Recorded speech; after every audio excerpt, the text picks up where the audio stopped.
Liberdade de expressão e responsabilidade. Então, você quer publicar uma biografia não autorizada? Você pode publicar. Não pode ser censurada. Se você extrapolou, ofendeu, há uma indenização. Responsabilidade. Não se pode censurar. Só que você deve ter responsabilidade, como em qualquer lugar do mundo.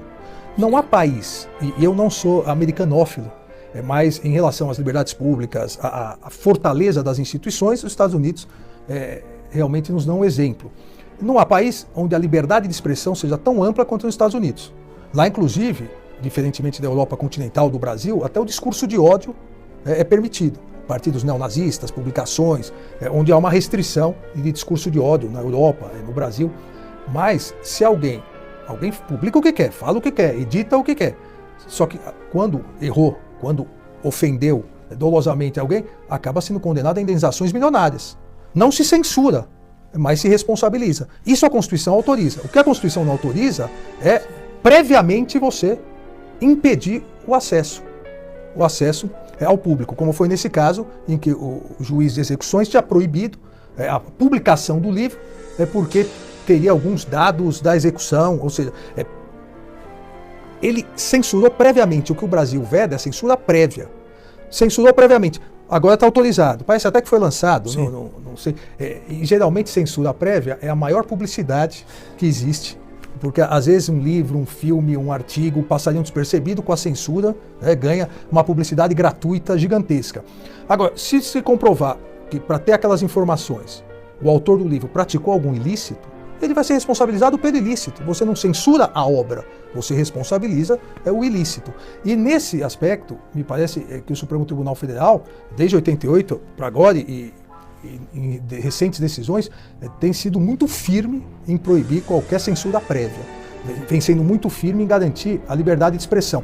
Eu mesmo fui relator e declaramos inconstitucional da legislação eleitoral que proibia, no período eleitoral, sátiras e programas humorísticos contra candidatos. Eu recebi vários atores que até me perguntavam, mas se nós não formos fazer em período eleitoral, qual a graça de fazer fora do período eleitoral? Então, obviamente, a sátira, a crítica, a opinião desfavorável, isso faz parte da liberdade de expressão. Nós não podemos querer uma liberdade de expressão só com aquilo que nós concordamos. É diferente, eu volto a insistir, a ausência de responsabilidade após o exercício da sua liberdade de expressão. Então, liberdade de expressão com responsabilidade. Quem se excedeu vai responder por isso. Bem, Alexandre de Moraes deu uma aula sobre democracia.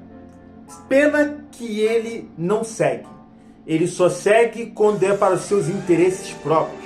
Porque tudo que ele falou ali, ele está fazendo ao contrário até agora. Liberdade de expressão é o seguinte, é você se expressar da maneira que você quiser. Ah, mas eu me expressei de uma maneira que ofenda terceiros. Sim, aqueles que se sentirem ofendidos irão mover um processo contra você. O Estado não tem que intervir. O Estado não pode censurar nenhuma fala e nenhuma obra que você faz. Não pode ser censurado. Exemplo, tem ali uma igreja chamada Igreja do Santo Óleo. Aí eu vou falar assim, a Igreja do Santo Óleo é uma igreja de corruptos. O pastor é corrupto e o pastor não prega o que está escrito na Bíblia. Liberdade de expressão. O pastor que ouvir isso e se sentir ofendido, ele vai mover uma ação contra mim, dizendo o seguinte, olha só, calúnia e difamação. Tudo que ele falou ali é mentira. E eu posso provar que a instituição não é corrupta. Eu posso provar que as minhas falas estão batendo com o que diz na Bíblia. E ele vai lá e comprova que o cara está falando é mentira. E aí o cara é processado e o pastor recebe o processo e ganha lá 10 mil, 30 mil, 50 mil do camarada. O que não pode é a intervenção do Estado. O Estado chegar e falar, isso não pode, está proibido. O Estado democrático não pode fazer isso. Liberdade de expressão.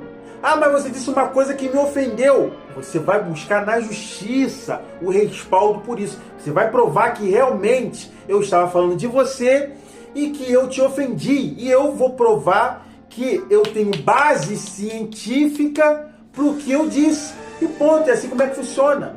Em época de eleições, eu vou criticar o candidato tal. Eu posso criticá-lo, faz parte da liberdade de expressão. Eu posso dizer que ele é corrupto, mas eu tenho prova? Se eu tenho prova da corrupção daquele indivíduo, então o Estado não pode intervir. Isso quem disse não sou eu. É as leis democráticas. E quem está falando também não sou eu. É o Alexandre de Moraes, pô. Mas por que ele está fazendo tudo ao contrário, tudo diferente? Não sei. Ele está tirando algum benefício disso? Ele está ajudando um lado e está esquecendo o outro para poder tirar benefícios. O juiz, ele tem que ser imparcial. Mas parece que a Vossa Excelência, ministro Alexandre de Moraes, escolheu um lado. Ele não escolheu a imparcialidade, e sim ele escolheu um lado. E o lado dele se chama esquerda. Tudo que você faz contra a esquerda, você é censurado pelo Estado. Então já não existe mais a liberdade de expressão. Complicada essa situação. Esse é mais um conselho do L'Ami du Peuple, o amigo do povo. Deus abençoe a todos. L'Ami du Peuple, o amigo do povo.